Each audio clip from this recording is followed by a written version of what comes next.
அஸ்ஸலாமு அலைக்கும். இன்றைக்கி டின்னருக்கு பட்டர் ஸ்குவாஷ் சூப்பு தான் செய்ய போகிறேன். அது ஸ்கின் ரொம்ப ஹார்டாக இருக்குது. ஸோ வீட்டில் யாராவது பெரியவங்க இருந்தால் கொடுத்து வெட்டிக்கோங்க. அவங்ககிட்ட கொடுத்தா இப்படி தான் கையை வெட்டிப்பாங்க. ஸோ நீங்களே பார்த்து மெதுவாக வெட்டிக்கோங்க.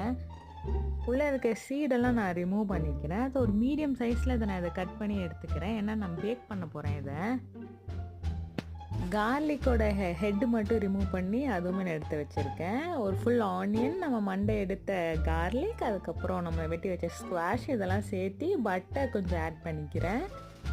டைம் கொஞ்சம் நான் போட்டிருக்கேன். நீங்கள் பாஸ்லே போட்டால் இன்னும் நல்லாயிருக்கும். 20 மினிட்ஸ் 200 டிகிரியில் ஏன் ஓவனுக்கு இது பேக் ஆச்சு. அதை அப்படியே வேறு பாத்திரத்தில் மாற்றி நல்லா மசிச்சு எடுத்துக்கிறேன். கார்லிக்குமே நான் உள்ளே அப்படியே புளிஞ்சு விட்றேன். கொஞ்சம் சூடாக தான் இருக்குது. க்ரீம் ஆட் பண்ணிவிட்டு நான் சால்ட் ஆட் பண்ணேன். பேசில் ஒரிகனோ ஆட் பண்ணேன். மறக்காமல் பெப்பர் ஆட் பண்ணிக்கோங்க, நான் மிஸ் பண்ணிட்டேன். வெண்ணெய் ஆட் பண்ணிட்டு சிக்கன் ஸ்டாக் போட்டேன்.